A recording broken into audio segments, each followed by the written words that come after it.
स्वास्थ्य का ध्यान दिनचर्या में रखना पड़ेगा। बोलो हाँ या ना। ऐसा हो सकता है कि हम 2-4 दिन ध्यान रखें नहीं और एक दिन व्यायाम करने ठीक हो जाए, ऐसा हो सकता है क्या? क्या ऐसा हो सकता है कोई इंजेक्शन हो जो ताकत का लगा दे और ताकत आ जाए? क्या ऐसा कोई दवाई है जिससे कि हमारा शरीर ठीक बना रहे?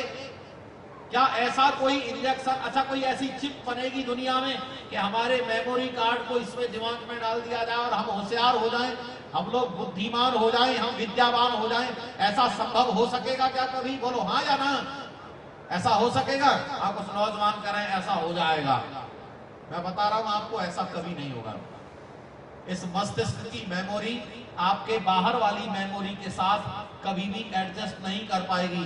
इसे मेमोरी तैयार करनी पड़ेगी और वो निरंतर अभ्यास से ही संभव है। जोर से बोलो, किससे संभव है?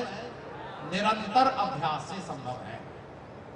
इसीलिए अब आप पूरा ध्यान लगाइए कि हमें क्या क्या करना है, जिसकी सिद्धि के लिए दिनचर्या कैसी होनी चाहिए। तो सबसे पहले हमें शरीर का स्वास्थ्य ठीक रखना है, उसके लिए दिनचर्या आदर्श होनी चाहिए। नोट करो मैं क्या कह रहा हूं, अगर आपको बात नहीं जमे तो बताना। आपको शरीर स्वस्थ रखना है, इसके लिए दिनचर्या ठीक होनी चाहिए। आपको लंबी आयु जीना है, जोर से बोलो, आपको लंबी आयु जीना है तो आपकी दिनचर्या बोलो ठीक होनी चाहिए। अगर आपको बलवान बने रहना है, कमजोर नहीं होना है, तो आपकी दिनचर्या ठीक होनी चाहिए। आपको बुद्धिमान बनना है, आपको विद्यावान बनना है, तो आपकी दिनचर्या बोलो ठीक होनी चाहिए। आपको धार्मिक बनना है, आपको धार्मिक बनना है, वो दिखना नहीं है। आजकल दिखना तो बहुत आसान है, 4 मीटर कपड़ा लगता है बस धार्मिक दिखने में। 2 मीटर कपड़ा नीचे बांधना है, 2 मीटर कपड़ा ऊपर ओढ़ना है, ये घर की खेती है, पैदा हो ही जाती है, बस दिखने लगे धर्मात्मा। बोलो हाँ या ना। धर्मात्मा दिखना अलग बात है और धर्मात्मा बनना अलग बात है। अगर आप धर्मात्मा सही में बनना चाहते हो तो आपकी दिनचर्या ठीक होनी चाहिए। और एक सबसे बड़ी बात है, अगर हमें अपने इस मनुष्य जन्म के लक्ष्य को प्राप्त करना है, मुक्ति तक जाना है, तो आप नोट कर लो, जिसकी आदर्श दिनचर्या नहीं है वो कभी मुक्ति में नहीं जा सकता है। इसके लिए भी हमें दिनचर्या को ठीक रखना, अरे बोलो, ये है आपके मतलब की बात। अब आप सुनिश्चित कर लीजिए दिनचर्या ठीक होनी चाहिए। देखो, पैसा कम हो चलेगा, पैसा अगर कम हो तो जीवन चल जाएगा, लेकिन अगर शरीर स्वस्थ नहीं है, मस्तिष्क ठीक नहीं है, और अगर हम धीरे धीरे सही रास्ते पर नहीं जा रहे हैं तो बिल्कुल नहीं चलेगा। आपको क्या लगता है, कोई व्यापारी ऐसा भी होगा जो घाटे का व्यापार करे? क्यों जी, होगा कोई व्यापारी ऐसा? व्यापार न करना मंजूर है, लेकिन घाटे का व्यापार न करना बोलो मंजूर नहीं है। चाहे 1 रुपया मुनाफा होता हो, लेकिन वो करना ठीक है, लेकिन घाटे में जा रहा हो तो उसको कैसे करेंगे? इसीलिए आप अपने समय को बांट लीजिए। जैसे कैसे बांटे, तो सुनो, इसके लिए मैं एक उदाहरण और देता हूं। हम लोग जब वेद पढ़ते हैं तो वेद में अलग अलग विषयों के मंत्र हैं। कोई कोई तो किसी किसी प्रसंग का पूरा सूक्त ही दे के रखा है। तो एक वाणिज्य कल्प नाम से कई मंत्रों का संकलन किया है विद्वानों ने, और उसमें यह बताया है कि व्यापारियों को धन कैसे कमाना चाहिए। उसमें योग्यता होनी चाहिए, सामान बढ़िया पवित्र रखना चाहिए, सही नाप कर तोल कर देना चाहिए, और मूल्य भी ठीक रखना चाहिए, व्यवहार अच्छा होना चाहिए, और दूरदृष्टि रख करके व्यापार करना चाहिए। ध्यान देना जरा, हम जल्दी धनवान हो जाएंगे ऐसा विचार नहीं रखना चाहिए। हम एक दिन धनवान हो जाएंगे ऐसा विचार करके आपको धन कमाने का प्रोग्राम बनाना चाहिए। ठीक है जी। अब फिर आगे की बात और भी ज्यादा मजेदार है, बड़ी रोचक है, आवश्यक है। परमात्मा ने आदेश दिया कि जो धन कमाया जाता है उस धन का कुछ बंटवारा कर लेना चाहिए। ध्यान देना जरा, आपकी सफलता ना मिले तो मुझे पकड़ लेना। जो धन हम कमा रहे हैं, महीने में हमने जितना कम धन कमाया है, मान के चलो 50,000 रुपए महीने कमा लिया है, तो इस 50,000 के कई भाग कर लीजिए। उसका एक हिस्सा जीवन परिवार चलाने के लिए खर्च करिए। सारा का सारा पैसा अगर आप जीवन चलाने में खर्च कर देंगे, महीने के बाद कुछ नहीं बचेगा, तो आप सफल नहीं हो सकते। एक हिस्सा परिवार चलाने में रखिए, एक हिस्सा जिस व्यापार के थ्रू कमा रहे हो उस व्यापार में लगा दीजिए। जो व्यापार आप चला रहे हैं उसमें तरक्की के लिए कुछ हिस्सा आमदनी का लगाइए। और तीसरा हिस्सा है भविष्य निधि के रूप में कुछ हिस्सा रखिए। जरा फिर से सुनना, एक हिस्सा भविष्य निधि के रूप में संभाल कर रखिए कि भविष्य में काम आएगा, और एक हिस्सा ऐसा रखिए कि किसी की सहायता करनी पड़े, कोई मित्र हो, रिश्तेदार हो, संबंधी हो, आशा लेकर कोई आए कि मेरी सहायता करो, तो उसकी सहायता के लिए भी एक हिस्सा रखना चाहिए। और आपको ये जानकर अच्छा लगेगा कि एक हिस्सा धर्म काम के लिए भी निकालना चाहिए। और जो ऐसा व्यापारी होता है वह जीवन में कभी फेल, बोलो, आवाज नहीं आई है, कितनी बढ़िया सुंदर बात बता दी। और जो व्यक्ति महीने में जितना कमाता उतना ही खर्च कर देता वो कभी सफल नहीं होगा। जो धर्म कार्य के लिए नहीं निकालता वो भी सफल नहीं होगा। जो भविष्य निधि के रूप में नहीं रखता वो भी सफल नहीं होगा। और आपने कोरोना काल में देख लिया होगा कुछ लोगों को कि जिन लोगों ने योजनाबद्ध पहले से चल रहे थे उन्हें कोई परेशानी नहीं आई, आराम से कोरोना काल व्यतीत हो गया। लेकिन लोगों को बहुत परेशानी आई जो नियम से नहीं चलते थे। बोलो हाँ या ना। कोरोना काल में बीमार हुए वे लोग जो दिनचर्या जिनकी ठीक नहीं थी, जो खाने पर ही जिनका ध्यान था, जिनकी दिनचर्या ठीक नहीं, नहाना समय से नहीं, खाना समय से नहीं, यज्ञ आदि हवन नहीं, योगासन प्राणायाम नहीं, उनके जीवन में सबसे ज्यादा परेशानियां आई। और मैं ये जोर लगा करके बता सकता हूं, जिनकी दिनचर्या ठीक थी, यज्ञ हवन ठीक था, उनको कोरोना ने कोई परेशानी नहीं दी। सबसे ज्यादा लाभ उन्हीं लोगों को हुआ उस काल में। मैं ठीक कह रहा हूं क्या? आपकी आवाज नहीं आती है? अगर आपने ये समझ लिया है तो पैसे का प्रबंधन होना चाहिए। पैसा कितना कैसे कमाएं और कैसे खर्च करें, पैसा कैसे कमाएं और कैसे खर्च करें। समय का प्रबंधन होना चाहिए, कौन से समय पर क्या काम करें। जो मैनेजमेंट नहीं जानते हैं वो लोग कभी भी सफल नहीं हो सकते हैं।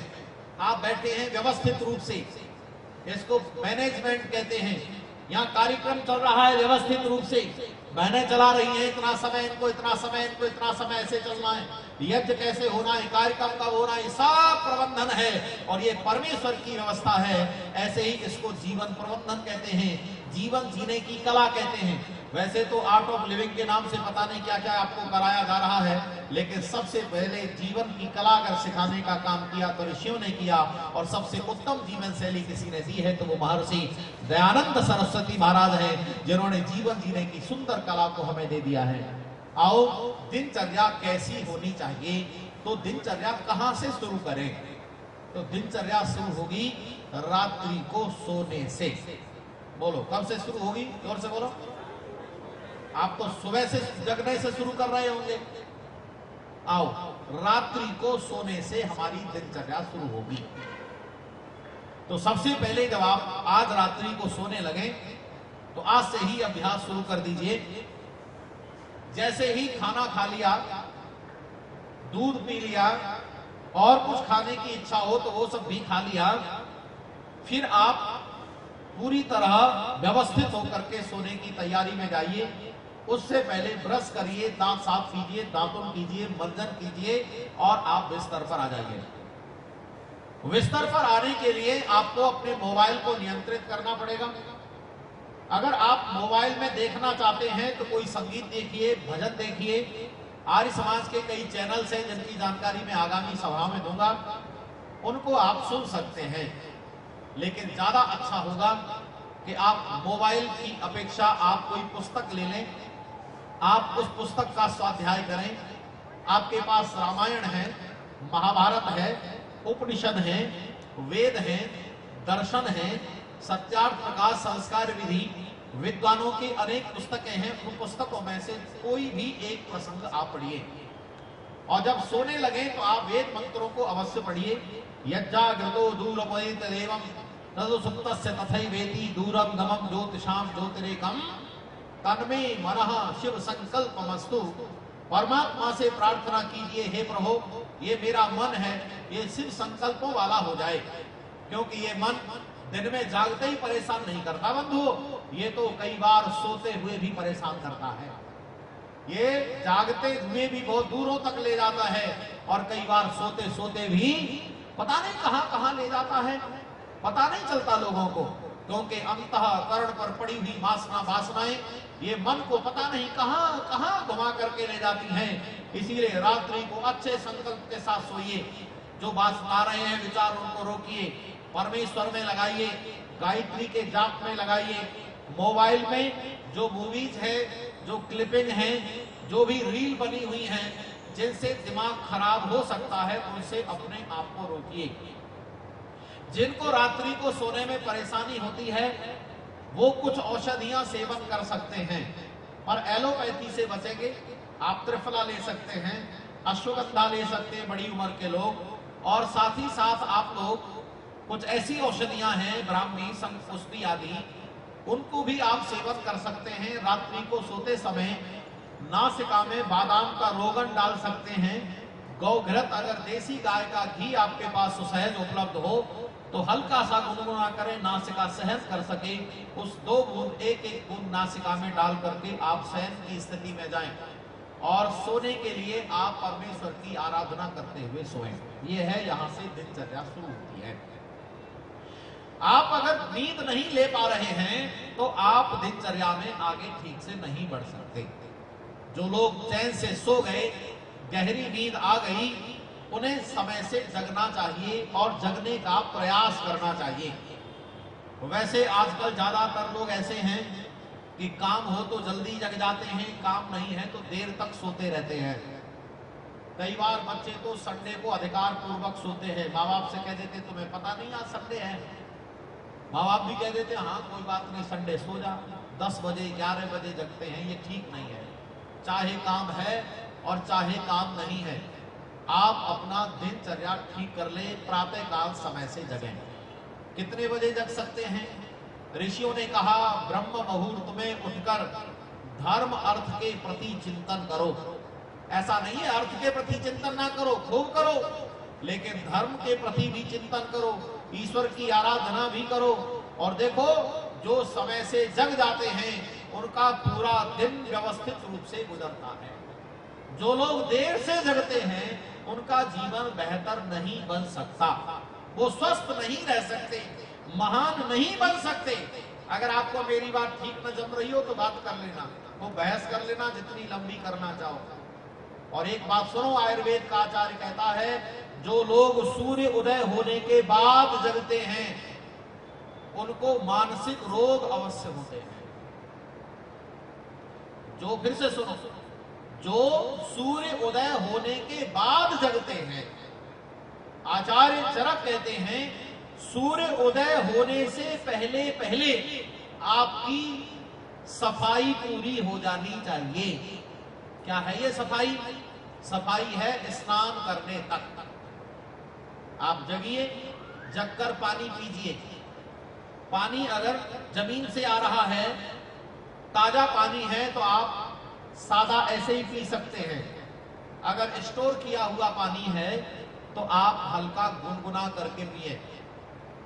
रात्रि को तांबे के बर्तन में रखा हुआ पी सकते हैं। अगर सोने का पात्र हो या सोने का कोई आभूषण साफ सुथरा उस पानी में डाल दिया जाए तो भी अच्छा है। ये आयुर्वेद की कुछ बातें हैं, यहाँ बहुत अधिक नहीं बताई जा सकती, थोड़ी थोड़ी बातें बताएंगे। आप कुछ पढ़ें और जानने की ज्यादा इच्छा हो तो बात करें। प्रातःकाल जगते ही पानी पीजिए, इसको ऊषा पान कहते हैं। प्रातःकाल जगते ही जिनको चाय पीने की आदत है उसे आज ही झटके में छोड़ दें, एकदम एक झटके में छोड़ दें, बचना चाहते हो तो। और वैसे भी चाय जो दूध में मिलाकर के बनाई जा रही है वो अच्छी नहीं है। इस पर शोध हो चुके हैं, लोग बात करें अपने वैज्ञानिक डॉक्टर से। हालांकि डॉक्टर तो कई बार पैसा देकर के अंडे को भी प्रमाणित कर देते हैं, अंडे खाना चाहिए। मेरे देश में पागलपन भी थोड़ा थोड़ी है, यहाँ तो बहुत ज्यादा है।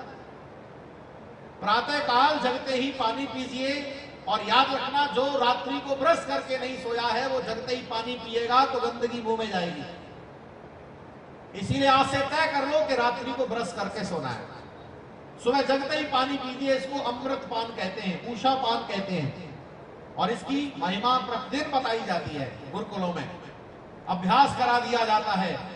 कल सुबह से जैसे ही पानी पिए तो एक साथ ज्यादा पानी मत पीना, पहले थोड़ा पानी पीना, थोड़ा जितना पी सकते हो, चाहे आधा गिलास, फिर 1 गिलास, धीरे धीरे 2-4 दिन बाद बढ़ाइए, 1 लीटर तक आ जाइए। आप पानी पी लीजिए, थोड़ा टहलिए, फ्रेश हो जाइए, और फ्रेश होने के बाद अच्छे से हाथों को धोइए। कमाल तो यह है कि भारत देश को हाथ धोना भी सिखाया जाता है ना कमाल। कोरोना काल में लोगों को हाथ धोना भी बोलो सिखाया गया कि हाथ कैसे धोए जाते हैं। हाथ कैसे धोए जाते हैं, कोई भी हाथ का कोई हिस्सा बचना नहीं चाहिए। हाथों को ऐसे धोइए, ऐसे धोइए, एक एक उंगली को, हाथों को अच्छे से धोइए, और 2 बार धोइए कम से कम। और जो साबुन हर समय प्रयोग किया जाता है साबुन, उससे मत धोइए। चाहे आप मिट्टी से धोइए तो बेहतर है, लेकिन मिट्टी साफ सुथरी होनी चाहिए। ऐसे साबुन से हाथ धोइए, हाथ धुल जाए, मुंह धोइए, और मुंह धोने के साथ साथ आप अच्छे से दांतों को साफ करके जीभ को रगड़िए। ये दोनों जो उंगलियां हैं इनको लंबा करके जीभ पर रगड़िए, इस अंगूठे को गोल घुमाकर तलवे कर रगड़िए। आंखों में से और नाक में से भी पानी आएगा। आप एकदम पूरी तरह फ्रेश अनुभव करेंगे। और जब आप ब्रश करके कुल्ला करके तैयार हो जाएं, तब आप व्यायाम कीजिए और प्राणायाम कीजिए। व्यायाम करना, प्राणायाम करना, ये हमारी दिनचर्या है, आदर्श दिनचर्या का अंग है। जो लोग रोज व्यायाम नहीं करते वो अपने आप को स्वस्थ लंबे समय तक नहीं चला सकते। देखो, आप व्यापार करते बहुत व्यस्त रहते हैं। अच्छा, एक बात बताओ, हम शरीर बीमार कर रहे हैं और पैसा कमा रहे हैं, तो बोलो कुछ कमा रहे हैं कि कुछ गमा रहे हैं? बोलो। अगर हम पैसा कमा रहे हैं, शरीर बीमार कर रहे हैं, तो हम कुछ कमा नहीं रहे, हम कुछ खो रहे हैं। क्योंकि सबसे पहला सुख है शरीर का स्वास्थ्य रहना, शरीर का स्वास्थ्य रखना सबसे पहला। जो व्यक्ति अपने शरीर का ही ध्यान नहीं रखता, वो व्यक्ति समझो कालिदास का बड़ा भाई है जी। कालिदास कौन था? कालिदास था जिस डाली पर बैठा था उसी को काट रहा था। अच्छा, जिस शरीर पर हम बैठे हैं, अगर हम उसी शरीर को बर्बाद कर रहे हैं तो बोलो कालिदास के बड़े भाई नहीं है क्या? चाहे कितनी भी व्यस्तता हो, और विशेषकर नौजवान हमारी सभा में बहुत हैं, चाहे वो बालक हैं, बालिका, स्त्री, पुरुष हैं, जो युवा हैं, उन्हें तो इतना व्यायाम करना चाहिए कि शरीर में पसीना आ जाए। तब तक आप दौड़ लगाइए, टहलिए, दंड बैठक लगाइए, उछल कूद कीजिए। अगर तैरने की जगह है, कोई अच्छी जगह साफ सुथरी, तो तैरिए, तैरना भी अच्छा व्यायाम है। और देखो, अगर आप उछल कूद करेंगे तो वो भी बहुत अच्छा व्यायाम है, आप व्यायाम अवश्य कीजिए। और एक बात ध्यान रखना, पहले एक ही दिन में पहलवान मत बन जाना। अगर बिल्कुल नहीं करते हैं तो पहले दिन 2 मिनट ही करना, अगले दिन 2 मिनट करना, 3-4 दिन के बाद 3 मिनट बढ़ाना, और धीरे धीरे समय को बढ़ाकर आधा घंटे से 1 घंटे तक ले आना। और मैं आपको विश्वास के साथ बता सकता हूं, आपके शरीर की सारी बीमारियां बोलो बिल्कुल दूर हो जाएगी। जो आज मेरे पास आओ, कोई कहे कि मैं परेशान हूं, मैं बताऊंगा ऐसे चलो, कोई दवाई नहीं बताऊंगा, मैं कोई दवाई नहीं बताऊंगा, केवल दिनचर्या को ठीक करके बताऊंगा। मैं जो बता रहा हूं उससे आप चलिए, आप 1 महीने के बाद अनुभव करेंगे कि हमारे जीवन में आनंद आ रहा है। व्यायाम करिए, जितनी ताकत है उतना व्यायाम करिए। जो बुजुर्ग हैं, जो वृद्ध लोग हैं, जो ये कहते हो कि जी मेरे से चला भी नहीं जा रहा है, तो भी आप बैठे बैठे ही कुछ न कुछ करते रहो, लेकिन करो। हाथ पैर चलाओ, आसन करो, प्राणायाम करो, और अनेकों प्रकार की आजकल योगासन की विधियां आ गई हैं। प्राणायाम की जगह कई प्राणायाम की क्रिया आ गई है, चाहे वो कपालभाति है, चाहे वो अनुलोम विलोम है, चाहे वो भस्त्रिका है, चाहे वो अग्निसार है, चाहे वो अनेक प्रकार के व्यायाम की क्रियाएं हैं। आप उन प्राणायाम की क्रियाओं को करो। हाथ पैर चलाओ, बैठे बैठे चलाओ, कुर्सी पर बैठ करके चलाओ और लेटे लेटे चलाओ, लेकिन अभ्यास करो। लेकिन अभ्यास करना है फ्रेश होने के बाद। पेट साफ होना चाहिए, और जिनका पेट साफ नहीं हो रहा वो रात्रि से दिनचर्या ठीक करें। आप हरड़ का सेवन करें, आंवले का सेवन करें, त्रिफला का सेवन करें, दूध अधिक मात्रा में पिए, पेट साफ हो जाएगा ठीक से। फिर से सुनना क्या कह रहा हूं मैं। अतिरिक्त औषधि लेने की जरूरत नहीं है। औषधि तो उनको देने की जरूरत है जिनका ट्रैफिक बिल्कुल ही जाम हो रखा है। सामान्यतया अगर दूध अधिक मात्रा में पी लेते हैं तो बिल्कुल साफ हो जाएगा। और अगर दूध में घी डाल लिया जाए सावधानी से, जिनको कोलेस्ट्रॉल बढ़ा हुआ है, जिनका बीपी बढ़ा हुआ है, वो सावधानी से करना इन करो प्रयोगों को। कहीं कह दो कि आचार्य जी बता गए थे इसीलिए कर लिया आपने। प्रातः काल आपकी दिनचर्या में ये चीजें जुड़ जाएंगी तो आपके जीवन में आनंद उत्तरोत्तर आएगा। आपने व्यायाम कर लिया, प्राणायाम कर लिया, और उसी समय बैठ करके आप संध्या करें। वेद मंत्रों के द्वारा संध्या कैसे की जाती है ये महर्षि दयानंद जी महाराज ने विधिवत तरीके से बता दिया। आप स्नान करने से पहले भी संध्या कर सकते हैं, स्नान करने के बाद भी संध्या कर सकते हैं, लेकिन संध्या करना जरूरी है। आप सारे कामों को निर्धारित कीजिए, शेड्यूल में लगाइए, अपने नियम में लगाइए, कौन काम कब करना है। आपकी यात्रा चल रही है तो कैसे करना है, यात्रा शुरू करनी है, ब्रेक होनी है तो कैसे करना है। आप अपनी दिनचर्या को इस तरह से लगाइए। स्नान करने से पहले आप संध्या कर लीजिए या स्नान करने के बाद स्नान कीजिए। और एक बात और मैं आपको बताता हूं, स्नान के समय ये जितने भी प्रकार के केमिकल के सामान आ रहे हैं इनसे बचिए। और विशेष करके बहनों से मेरा निवेदन है कि वो ये तमाम तरह के जो सौंदर्य के सामान आ रहे हैं इनसे अपने आप को बचाइए। नहाने के लिए आप जितने केमिकल वाले सामान प्रयोग करते हैं उससे ज्यादा अच्छा है कि आप चने का आटा ले लीजिए, उसमें आप मलाई डाल लीजिए, केवल उतने भर से आप थोड़ी हल्दी भी डाल सकते हैं, उससे आप अपने शरीर पर उबटन लगा करके नहा लीजिए।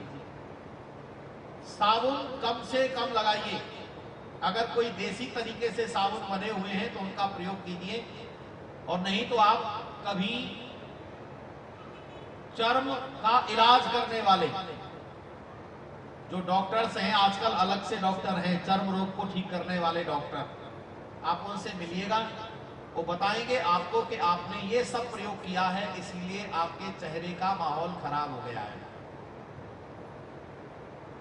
मैंने जो अनुभव किया है वो ये कि अगर किसी बहन ने मुंह धो लिया है तो समझो अब कहीं नहीं जाना है,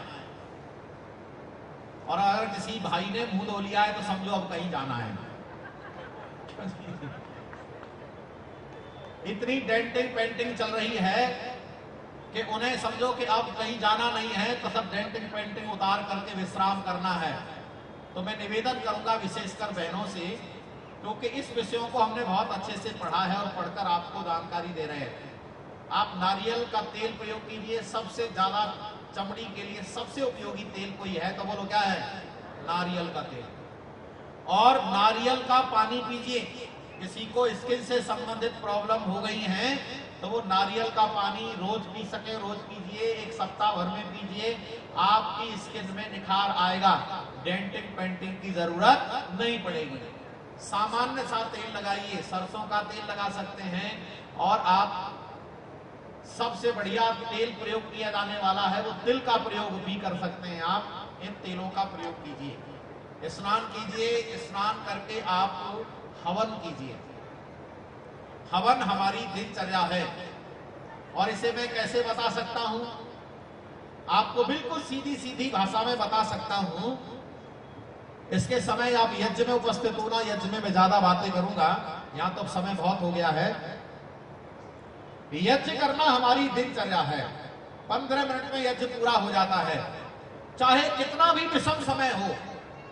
अच्छा आप ये बताइए, मेरे से ज्यादा तो आप व्यस्त रहते होंगे शायद, मैं कल चल करके, परसों चल करके कल आपके बीच दोपहर बाद 4 बजे तक आ पाया, और कल हमारी दिनचर्या जो ट्रेन में हो सकती थी वही हो पाई, हवन नहीं हो पाया, तो हमने हवन यहां आकर के किया। यहां पर हमने पहले ही कहा, प्रत्युष ने, भैया ने, सबने तैयारी करके रखी, हमने हवन किया, उसके बाद भोजन किया। कम से कम आप इतने व्यस्त तो नहीं रहते होंगे, और इतने व्यस्त नहीं है तो आप मुझे देखिए कि मैं ऐसी विषम परिस्थिति में भी यज्ञ कर रहा हूं। मैं यहाँ हूं तो यहाँ हवन कर रहा हूं, घर पर हवन होगा ऐसा नहीं है, मैं यहाँ कर रहा हूं, देवी जी घर पे ना करें, ऐसा नहीं होगा। और ऐसे बहुत लोग देखे हैं हमने कि बहुत बड़े हो गए और अपने आप को बहुत बड़ा उपदेश, हमारे कई उपदेशक मित्र हैं, कई बार हम उनसे कहते हवन नहीं करते तो कहते हैं उपदेश तो कर देते। हमने कहा उपदेश अलग काम है और हवन करना, बोलो, दान देना अलग काम है, संध्या करना अलग काम है, माँ बाप की सेवा करना अलग काम है, हवन करना अलग काम है, वो करना ही पड़ेगा, उसका कोई विकल्प नहीं है। इसीलिए हवन करो, और हवन के बाद घर में जो उत्तम सामान है उसे खाओ। और यहाँ 2 बातें और बतानी है। एक तो खाने पर ध्यान दो, बाहर का जो पैकेट का सामान आ रहा है उससे बचो।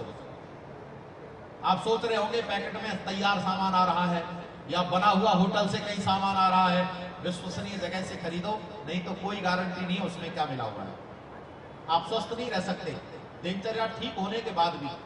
इसीलिए खाने पर ध्यान दो, खान पान विशुद्ध होना चाहिए, जो भी उपलब्ध है सरल से सरल अच्छे तरीके से। कुछ चीजें नहीं खाइए, जैसे मैदा खाना बंद कर दीजिए, चीनी ना खाइए, रिफाइंड ना खाइए, ऐसे सफेद नमक जो आपको समुद्री नमक है उससे मत खाइए। आप इसे पढ़िए अच्छे से, यहाँ तो संक्षेप में जानकारी दी जा रही है। सेंधा नमक खाइए, मीठे की जगह गुड़ खाइए, और अच्छा बेहतर खाना चाहते हो तो शहद खाइए, मीठे की जगह सब जगह शहद प्रयोग करो, और घी की जगह, रिफाइंड की जगह आप देसी घी, नहीं तो आप तेल खाइए, इससे बचो, रिफाइंड से, बहुत खतरनाक चीज है ये। खाना विशुद्ध खाइए, चाहे कम खाइए लेकिन अच्छा खाइए, और उसके बाद अपने काम पर जाइए, माँ बाप की सेवा कीजिए। जो लोग व्यापार करते व्यापार पर जाइए, नौकरी करते नौकरी पर जाइए, ईमानदारी से व्यापार नौकरी कीजिए, शाम को लौट कर आइए, और लौट कर आते समय थोड़े विश्राम के बाद फिर आप अपनी दिनचर्या ठीक कीजिए, हाथ पैर मुंह धोइए, गर्मी का मौसम है नहा सकते हैं तो नहाइए, फिर संध्या कीजिए। अगर एक समय हवन किया है तो सुबह सुबह और शाम को करना है, शाम को, दोनों समय भी कर सकते, नहीं तो सुबह सुबह करिए, सुबह नहीं हो सकता तो शाम को हवन कीजिए, एक समय हवन करिए। हवन करने के बाद संध्या कीजिए, प्रातः काल का संध्या हवन से पहले की जाएगी, शाम की संध्या हवन के बाद की जाएगी, सती के समय पर, और फिर आप भोजन करिए।